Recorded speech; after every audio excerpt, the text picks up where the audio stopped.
If you've ever bought a Windows computer, Bill Gates may owe you money. So says an international network of lawyers working in secret, preparing the first suits ever against British victims of overpricing by global monopolies. And there could be cash for CD buyers too.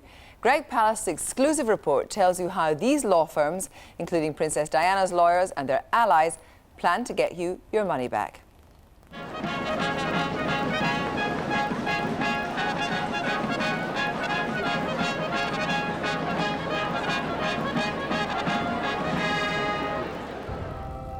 How moving. Happy subjects entertaining their king and queen, and with them, the new royalty, the princes of pharmaceuticals and telecommunications and software. The question is, who can control these new princelings, whose sales are bigger than the gross national products of the countries in which they operate? Here, in a sensible Belgian way, the king is hosting 1,000 of the globe's most powerful executives, meeting for the European Business Summit.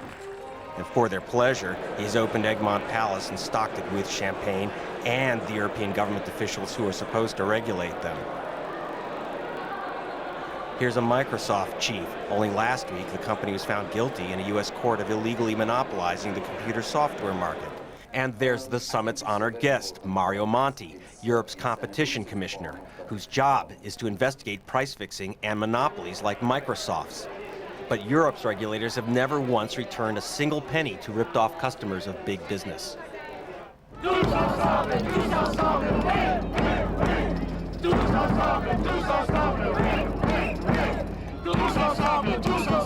Outside, 1,000 riot police made sure no anti-globalization protest would intrude on the corporate government love fest. The Russian Revolution, it's not. Inside the bubble of the European Business Summit, they can't hear you scream. Maybe something else will get their attention. Introducing the Global Anti-Cartel Network. Newsnight has learned that 27 law firms from every continent but Antarctica have secretly formed a legal posse to take on cartels and monopolies in courtrooms the world over. The list of trustbusters is all heavy hitters. Princess Diana's lawyers, Mishcon Derea, are heading up the European team. In America, Cohen, Milstein, and Hausfeld has already won $10 billion off big multinationals. On Monday, network lawyers will be filing a billion-pound lawsuit against their target number one, Microsoft. The lawyers say that the computer giant has overcharged every Windows user on the planet by at least 20 pounds. They'll be demanding a cash refund for every customer. And they'll be shooting off suits at other alleged bad guys, including record companies charging too much for CDs and vitamins manufacturers. It's the flip side to globalization.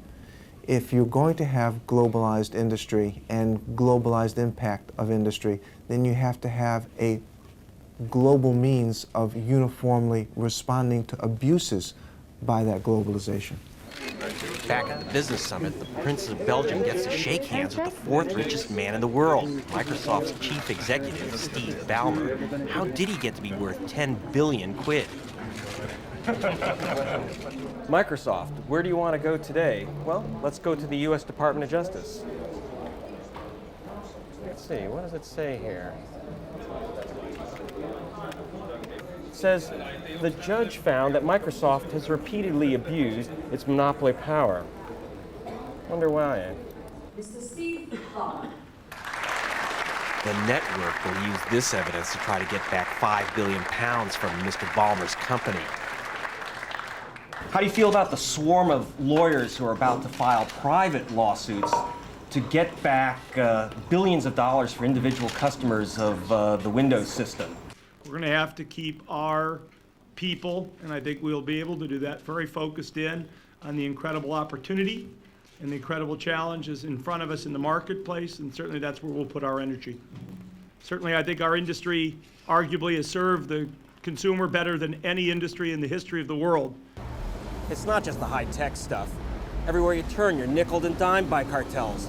They've even bloated the price of a bacon sandwich.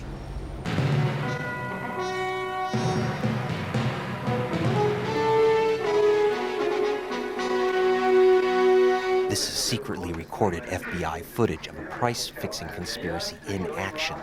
They're joking about disguises. They don't realize there's a camera in the lampshade. When we leave, we're better off to leave separate. Yeah, no repos. We have the glasses? Sunglasses? No, that's my favorite. The world's biggest producers are fixing the prices of pig feed additives, forcing up the price of pork. This year, 3 of them were sentenced to jail. This led to the Americans unmasking another price-fixing ring, which ripped off makers of Coca-Cola, cornflakes, and everyone who buys vitamins. The conspirators called themselves Vitamins Incorporated. In secret meetings on 3 continents, Hoffman-LaRoche and friends rigged the market. The U.S. sent Roche's top man to prison. The EU's former competition commissioner envies American trust busters. Things like that cannot happen in Europe. So the system is different, and therefore the Americans have sharper weapons than we do. So there is a need to some extent to update the instruments of the Commission in this field. So you think that the private law firms coming across the water here will help the authorities enforce the law? Perhaps that's not their intention, by the way, but I think, yes, that's likely outcome. In a cartel, your supposed competitors become your buddies, and your customers become the enemy. They are not your friend. They are not my friend. We've got to have them. Thank God we've got to have them. But they are not my friends. You're my friend. I want to be closer to you than I am to any customer. And that's why in America they make the cartels compensate ripped-off customers. So far, the pig feed and vitamins cartels have paid out over £1 billion, but only to their U.S. customers. In Britain and Europe, they have not paid out 1 pfennig. I asked Mario Monti about this. Do you have a mechanism now to get back compensation for victims? No, we do not. We do, of course, impose fines for cartels. We do not have in the competition policy of the European Union a sort of compensation to the victims. I wouldn't exclude that could come through ordinary judicial systems in individual member states. Good guess, Commissioner. In fact, the network plans to sue vitamins makers, the first suit ever in a British court seeking compensation for victims of price fixing. Because the vitamins maker Hoffman-LaRoche already signed a confession in the USA, the Lawyers Network figures them for a sitting duck as the first target for court action over here.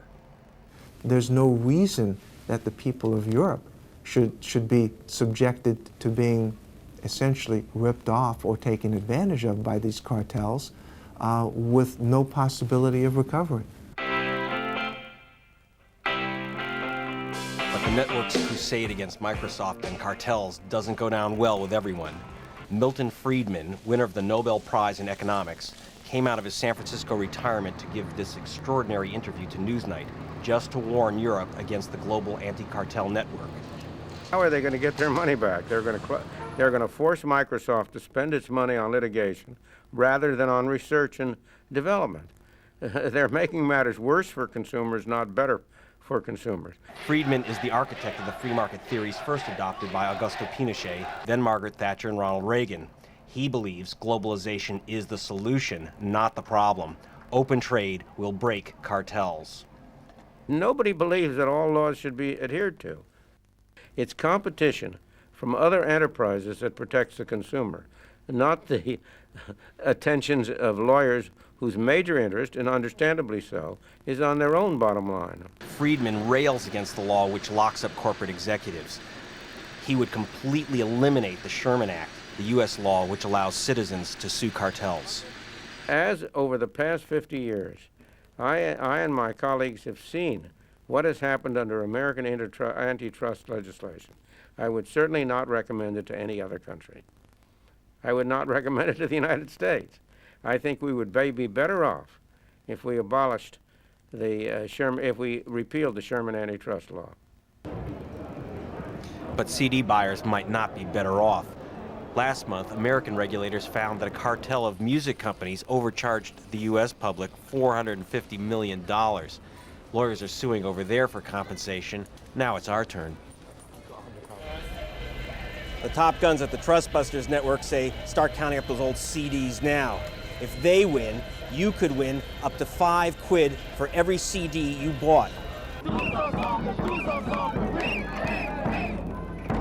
Back at the summit, European Commission President Romano Prodi joins the gathering of top companies. Some of them are members of the 35 alleged cartels under investigation by the Americans. Sharing the platform with the Euro regulators is Lorenzo Lamadrid. He heads the management consultants advising many of the targeted companies. He's not crazy about the network's invasion of Europe.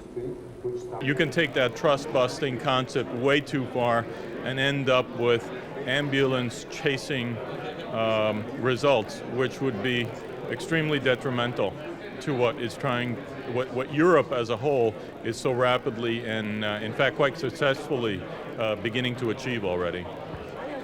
Like other delegates, he's cynical about the network. What do you think is motivating these lawyers to move into Europe and to bring European cases in U.S. courts? Greed. Greedy? Well, the network lawyers back in Washington aren't going hungry. Why should Britain open the door to America's sue-'em-all methods? We may be, in the eyes of others, lawsuit crazy.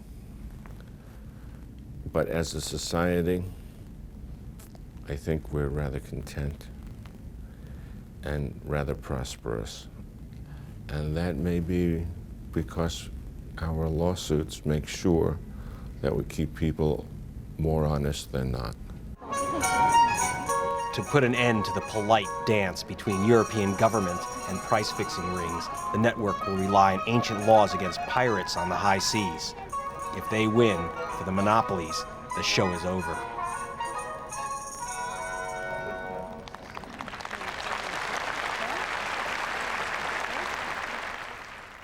Greg Palast.